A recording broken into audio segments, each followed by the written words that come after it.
Hello students, कैसे हो आप लोग। मैं कुसुम त्रिपाठी आपका अपने चैनल में स्वागत करती हूँ। तो स्टूडेंट्स, हम लोग वर्ब्स की सीरीज़ में आगे चल रहे थे और वर्ब की सीरीज़ में अब जो हमको पढ़ना है वो है मॉडल ऑक्सिलरी। मॉडल ऑक्सिलरी है क्या? देखिए आप, इसके साथ ऑक्सिलरी लगा हुआ है तो इसका मतलब है कि ये हेल्पिंग वर्ब है। ये तो क्लियर हो गई। हेल्पिंग वर्ब क्या होती है? हेल्पिंग वर्ब मेन वर्ब के पहले आती है और टेंस और टाइम को बताती है। ठीक है, तो हम इसमें आगे चलते हैं, थोड़ी सी इसकी डेफिनेशंस को भी समझेंगे और इनमें क्या क्या यूज़ होता है उसको भी देखते हैं। देखो, word such as can, could, may, might, should, will, must, ये सारे नाम तो आपने सुने ही होंगे। ये सभी मॉडल ऑक्सिलरीज हैं। ये सभी मॉडल हेल्पिंग वर्ब या मॉडल वर्ब्स कहलाते हैं। इनका फिर यूज क्या है? देखिए, टेंस में हम लोगों ने अलग हेल्पिंग वर्ब पढ़ी थी। टेंस में जो हेल्पिंग वर्ब होती है वो एक डिफाइन हेल्पिंग वर्ब होती है, वो उसी पर्टिकुलर टेंस में आती है। ठीक है, तो ये भी एक हेल्पिंग वर्ब ही है, लेकिन ये यूज़ किस लिए होती है आप इसको समझिए। ये एक्सप्रेस करती है एबिलिटी को, पॉसिबिलिटी को, परमिशन को, रिक्वेस्ट को, ऑफर, सजेशन और नेसेसिटी को। इन सारी चीज़ों को, इन सारी सिचुएशंस को ये रिप्रेजेंट करती है और ये यूज़ होती है। इसका यूज़ आखिर क्यों होता है, आखिर इसकी ज़रूरत क्या है, what is the need of this, तो आप समझिए इसको। It represents mood, attitude at the time of speaker. ये किसी स्पीकर के मूड को, उसके एटीट्यूड को ये रिप्रेजेंट करता है। किसके एटीट्यूड के? स्पीकर के। मैं एक बार फिर से रिपीट कर देती हूँ। जो मॉडल ऑक्सिलरी है ये मतलब ये स्पीकर के मूड को और उसके एटीट्यूड को रिप्रेजेंट करता है। ठीक है, तो मॉडल ऑक्सिलरी आप समझ गए हैं कि ये हेल्पिंग वर्ब है। ये स्पीकर के मूड और एटीट्यूड को रिप्रेजेंट करता है। ये मेनली 2 पार्ट्स में डिवाइड है। ठीक है, 2 पार्ट्स है इसका। एक तो प्योर मॉडल ऑक्सिलरी है, दूसरी सेमी मॉडल्स यानी डिफेक्टिव मॉडल्स ऑक्सिलरी है। तो हम सबसे पहले देखते हैं जो प्योर मॉडल ऑक्सिलरी है वो क्या है। देखिए, can, could, may, might, will, would, have to, had to, must, ought to, shall, should, ये जो हैं प्योर मॉडल ऑक्सिलरीज कहलाती हैं। मतलब ये एब्सोल्यूट मॉडल ऑक्सिलरी है, डिफेक्टिव नहीं है, ये कंप्लीटली मॉडल ऑक्सिलरी ही हैं। और अब हम देखते हैं कि सेमी मॉडल्स जो ऑक्सिलरीज हैं वो क्या हैं। सेमी मॉडल्स हैं, डिफेक्टिव मॉडल्स हैं। डिफेक्टिव का मतलब है कि इनमें कुछ ना कुछ तो कमी है। तो ये 3 हैं, डेयर, नीड, यूज टू, ये कहलाती हैं डिफेक्टिव मॉडल्स या सेमी मॉडल्स ऑक्सिलरी वर्ब। मतलब ये आधा मॉडल ऑक्सिलरी का काम करती हैं और फिर हम इसको बाद में समझेंगे कि इसको डिफेक्टिव मॉडल्स ऑक्सिलरी क्यों कहते हैं। ठीक है, तो अब देखिए हम लोग देखते हैं परमिशन के लिए कौन सी मॉडल ऑक्सिलरी यूज़ होती है। तो परमिशन के लिए यूज़ होता है मे और कैन। मे भी परमिशन देती है और कैन भी परमिशन के लिए यूज किया जा सकता है। और फिर आप जानते हो कि जो परमिशन है वो ली भी जाती है और दी भी जाती है। मतलब परमिशन दिया भी जाता है और परमिशन लिया भी जाता है।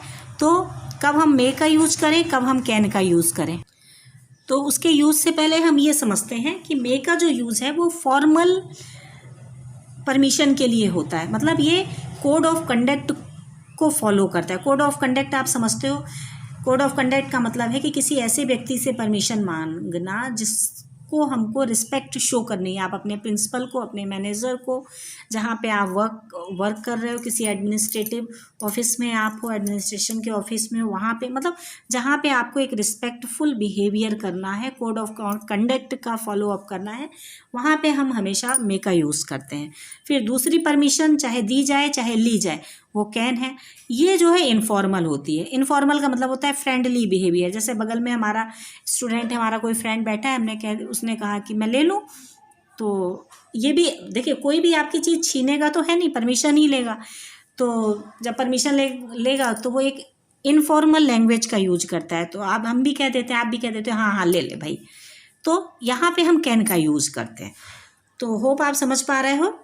तो आप ये समझिए, इसमें एक बहुत इम्पॉर्टेंट चीज़ है कि यदि परमिशन फॉर्मल पूछी गई है, फॉर्मल वे में पूछी गई है तो जो उसका आंसर है वो भी फॉर्मल ही जाएगा। और यदि परमिशन इनफॉर्मल तरीके से पूछी गई है तो जो उसका आंसर है वो भी इनफॉर्मल तरीके से ही जाता है। तो स्टूडेंट्स हम लोग इसी पे कुछ एक्सरसाइज करते हैं। आप देखिए dash I come in ma'am. अब आप देखिए इसमें परमिशन पूछी जा रही है तो हमको कैसे पता, हमारे पास दो ऑप्शन है परमिशन के लिए, एक तो मे है एक है कैन। तो यहाँ पे देखिए मैम लिखा हुआ है, इसका मतलब है कि हमको एक फॉर्मल परमिशन की यहाँ पे बात हो रही है तो हम यहाँ पे मे का यूज़ करेंगे। फिर दूसरा देखिए यस यू डैश कम। अच्छा अब देखिए अब मैम आपको अंदर आने की परमिशन दे रही हैं तो मुझे आप ये बताइए कि क्या आप मे का यूज करेंगे कि कैन का यूज करेंगे। वो तो मैम है, वो तो आपको वो बोल सकती है क्या कि हाँ यस यू कैन कम। अभी हम लोगों ने मैंने अभी आपको थोड़ी देर पहले बताया था कि यदि परमिशन फॉर्मल मांगी जा रही है तो आपका जो उसका आंसर आएगा वो भी फॉर्मल ही आएगा। अगर इनफॉर्मल मांगी जा रही है परमिशन तो आपका जो आंसर आएगा वो भी इनफॉर्मल आएगा। तो ये आएगा यस यू मे कम, यहाँ पे भी मे आएगा और यहाँ पे भी मे का यूज़ होगा। आप समझ पा रहे हो, जिस कोड ऑफ कंडक्ट का यूज़ हो रहा है क्वेश्चन करने में, परमिशन लेने के लिए पूछा जा रहा है, उसका आंसर भी वही आएगा यस यू मे कम। अब देखिए सेकंड, शीला blank I use your pen. अब आप बताइए यहाँ पे क्या आएगा। तो नेम लेना जो है ये शो करता है कि आप इसको इनफॉर्मल समझिए। तो आप क्या लिखेंगे यस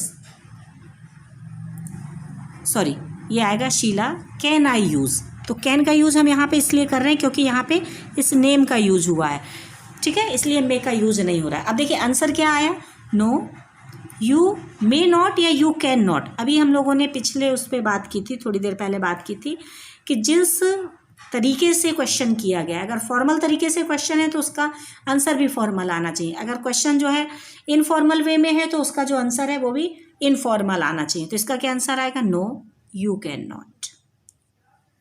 क्वेश्चन कैन में किया गया, आंसर भी कैन में आएगा। क्यों आएगा उसका मैंने आपको रीजन दे दिया। फिर देखिए एक और है मे ऑब्लिक कैन। दो ऑप्शन है आपके पास, दो आंसर है। I have your attention please, हम लोग कहते हैं ना may I have your attention please, can I have your attention please, क्या मैं आपका अटेंशन ले सकता हूँ। तो स्टूडेंट्स इसमें क्या यूज़ होगा, कैन का यूज़ होना चाहिए कि मे का यूज़ होना चाहिए, आप खुद सोचिए।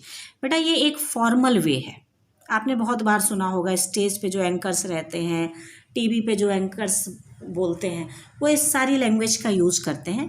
तो ये बहुत ही फॉर्मल वे में होना चाहिए, तो यहाँ पे मे का यूज़ होगा। तो होप आपको समझ में आया होगा। और ये आज मेरा 24th वीडियो है और इस वीडियोस को लाने के पीछे जो मेरा ऑब्जेक्ट है वो सिर्फ और सिर्फ यही है कि जो बच्चे स्कूल में पढ़ रहे हैं, कंपटीशन की तैयारी में कर रहे हैं, जिनका बेस ग्रामर का बहुत वीक है, वो अपने बेस को स्ट्रॉन्ग कर लें जिससे कि उनको आगे दिक्कत नहीं हो। क्योंकि अगर आपको ये बेसिक चीज़ें समझ में नहीं आएगी तो इम्पॉसिबल है, आप चाहे जितनी बड़ी कोचिंग्स कर लीजिए, अगर आप इनको नहीं समझेंगे तो आप कोचिंग्स में जो एक एडवांस लेवल पे आपको स्टडी मिलती है वो आप कभी नहीं कर पाएंगे।